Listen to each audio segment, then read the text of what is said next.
Water war peaks కి వెళ్ళింది. పంతం నీదా నాదా అన్నట్లుగా పరిస్థితులు మారిపోతున్నాయి. నాగార్జున సాగర్ లో 13 గేట్లు ఏపీ ప్రభుత్వం స్వాధీనం చేసుకోవడంపై ఇప్పుడు కేసు నమోదైంది.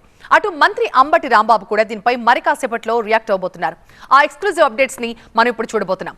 ప్రస్తుతం ఏపీ పోలీసులపై తెలంగాణ పోలీసులు ఎఫ్ఐఆర్ నమోదు చేశారు. టీవీ9 చేతిలో ఏపీ పోలీసులపై నమోదైన ఎఫ్ఐఆర్ కాపీ కూడా ఉంది. నాగార్జున సాగర్ విజయపురి టౌన్ పిఎస్ లో ఈ కేసు నమోదైంది. ఇందులో A1 గా ఏపీ పోలీస్ ఫోర్స్ ని పేర్కొంటూ కేసు బుక్ చేశారు పోలీసులు. తెలంగాణ భూభాగంలోకి ఏపీ పోలీసులు దౌర్జన్యంగా చొచ్చుకొచ్చారని ఫిర్యాదు చేశారు. So Telangana state special police force ఈ ఫిర్యాదు చేసినట్టుగా తెలుస్తోంది. మొత్తం 500 మంది సాయుధ బలగాలతో సాగర్ డ్యాం పైకి ఏపీ పోలీసులు దౌర్జన్యంగా వచ్చారంటూ ఈ ఫిర్యాదులో పేర్కొన్నారు. ప్రధాన డ్యాంలోని 13 నుంచి 26 గేట్ల వరకు ఆస్తుల ధ్వంసానికి కూడా పాల్పడ్డారంటూ ఏపీ పోలీసులపై ఈ ఫిర్యాదులో పేర్కొన్నారు. కుడి కాల్వ 5వ గేటు నుంచి ఏపీకి ప్రస్తుతం నీళ్లు వదిలారు. కృష్ణా బోర్డు నిబంధనలకు విరుద్ధంగా అక్రమంగా నీటిని వదిలారంటూ తెలంగాణ పోలీసులు కంప్లైంట్ చేశారు. 447, 427 సెక్షన్ల కింద ఈ కేసులు నమోదయ్యాయి.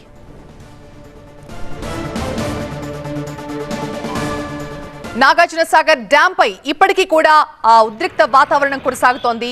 అటువైపు ఆంధ్ర వైపు నుంచి 1500 మంది పోలీసులు ప్రస్తుతం డ్యాం పై ఉన్నారు. తెలంగాణ వైపు నుంచి దాదాపుగా 1000 మంది పోలీసులు అక్కడ మోహరించారు. మరి కాసేపట్లో ఏపీ ఇరిగేషన్ మంత్రి అంబటి రాంబాబు ఈ వివాదానికి సంబంధించి 2 రాష్ట్రాల మధ్య జల జగడానికి సంబంధించి ఆయన మాట్లాడబోతున్నారు. ఇప్పటికే తెలంగాణ ఇరిగేషన్ అధికారులు కూడా ప్రస్తుతం అక్కడికి చేరుకుని పరిస్థితిని సమీక్షిస్తూ ఉన్నారు. ఈ నీటి యుద్ధానికి సంబంధించి మరి కాసేపట్లో 2 రాష్ట్రాలకు సంబంధించిన అధికారులు ప్రజాప్రతినిధులు మాట్లాడే అవకాశం కనిపిస్తోంది. సాగర్ డ్యాం పైకి ఏపీ పోలీసులు వచ్చారంటూ తెలంగాణ పోలీసులు కంప్లైంట్ చేశారు.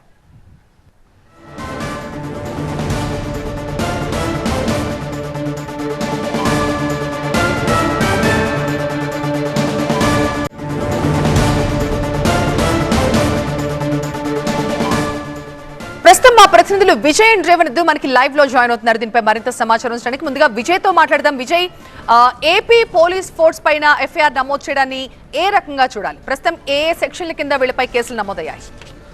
అంటే దాదాపుగా ఆంధ్రప్రదేశ్ పోలీస్ ఫోర్స్ పైన, ఎంటైర్ ఆంధ్రప్రదేశ్ పోలీస్ డిపార్ట్మెంట్ పైనే తెలంగాణ పోలీసులు, నల్గొండ జిల్లాకు సంబంధించిన విజయపురి టౌన్ పోలీసులు ఈ కేసు నమోదు చేశారు. ఎఫ్ఐఆర్ నెంబర్ 87 కింద ఈ ఎఫ్ఐఆర్ నమోదైంది. ప్రస్తుతం 2 రాష్ట్రాల మధ్య తీవ్ర వివాదంగా మారినటువంటి నాగార్జున సాగర్ డ్యాం పైన ఏదైతే ఆంధ్రప్రదేశ్ పోలీసులు చేసినటువంటి విధ్వంసం ఉందో దానిపైన ఇక్కడ పోలీసులు కేసు నమోదు చేశారు. దీంట్లో చాలా స్పష్టంగా అనేక విషయాలను మెన్షన్ చేశారు.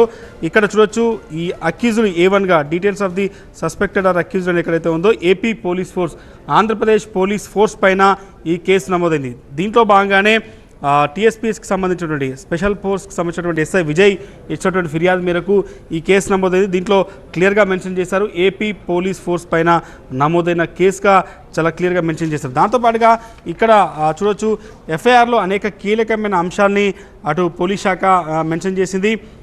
దాదాపు తెలంగాణ టెరిటరీలో ఉన్నటువంటి నాగార్జున సాగర్కి సంబంధించినటువంటి తెలంగాణ ప్రభుత్వం కావచ్చు, తెలంగాణ భూభాగంలో ఉన్నటువంటి గేట్లలోకి వాళ్ళు ప్రవేశించి అక్రమంగా దాదాపుగా 2.5 గంటల పాటు విధ్వంసం సృష్టించారు.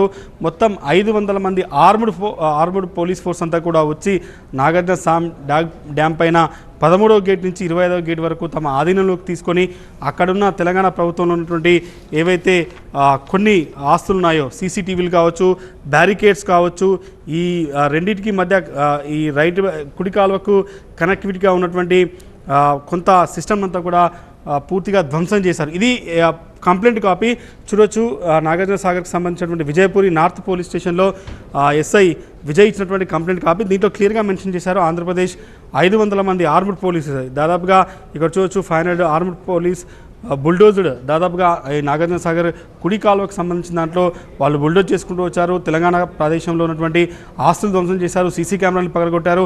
దాంతోపాటు అక్కడ ఉన్నటువంటి సిస్టమ్స్ ఏవైతే కంప్యూటర్ సిస్టమ్స్ కావచ్చు, కొన్ని ఆపరేటింగ్ సిస్టమ్స్ ఏవైతున్నాయో వాటిని కూడా పూర్తిగా ధ్వంసం చేసి తెలంగాణ పోలీసులపైకి దాడికి ప్రయత్నించి అంతా కూడా తమ ఆధీనంలోకి తీసుకొని రైట్ కెనాల్ 5 ద్వారా, దాదాపుగా ఈ రైట్ కెనాల్ గేట్ నెంబర్ 5 ద్వారా వాటర్ని రిలీజ్ చేసే ప్రయత్నం చేశారు. ఇది కేఆర్ఎంబి నామ్స్కి విరుద్ధంగా జరిగిందనే విషయాన్ని కూడా ఇక్కడ మెన్షన్ చేశారు. దీంతో లా అండ్ ఆర్డర్ దాదాపుగా 2 సెక్షన్ల కింద కేసు నమోదు చేశారు. ఆ సెక్షన్స్ కూడా మీరు ఇక్కడ గమనించవచ్చు. 447తో పాటుగా 427 ఈ 2 సెక్షన్స్ మీద కూడా ఐపీసీ సెక్షన్ కింద ఇది కేసు నమోదు చేశారు. ఈ 2 సెక్షన్లు కూడా దౌర్జన్యంగా తమ ప్రాంతంలోకి ప్రదర్శించడం, దాంతోపాటు కొంత విధ్వంసానికి పాల్పడడం అనే 2 సెక్షన్ల కింద కూడా కేసు నమోదు చేశారు. ఇది 2 రాష్ట్రాల మధ్య తీవ్ర వివాదంగా మారిన నేపథ్యంలో ఆంధ్రప్రదేశ్ పోలీస్ ఫోర్స్ పైనే కేసు పెట్టడాన్ని అత్యంత కీలకంగా చూడాలి. ఇప్పటికే తెలంగాణ ప్రభుత్వం అన్ని చర్యలు తీసుకోవడం వల్ల పోలీస్ శాఖ కూడా ఈ విషయంలో సీరియస్గా రెస్పాండ్ అయ్యి ఆంధ్రప్రదేశ్ పోలీస్ ఫోర్స్ పైన కేసు పెట్టింది. కాబట్టి ఎవరైతే 500 మంది ఆర్మ్డ్ పోలీసులని ఈ భూభాగం పైకి పంపించిన వ్యక్తున్నారో వాళ్ళందరిపైన కూడా కేసు పెట్టగానైతే తెలంగాణ పోలీసులు అయితే చెప్తున్నారు. రైట్ విజయ్, ప్రస్తుతం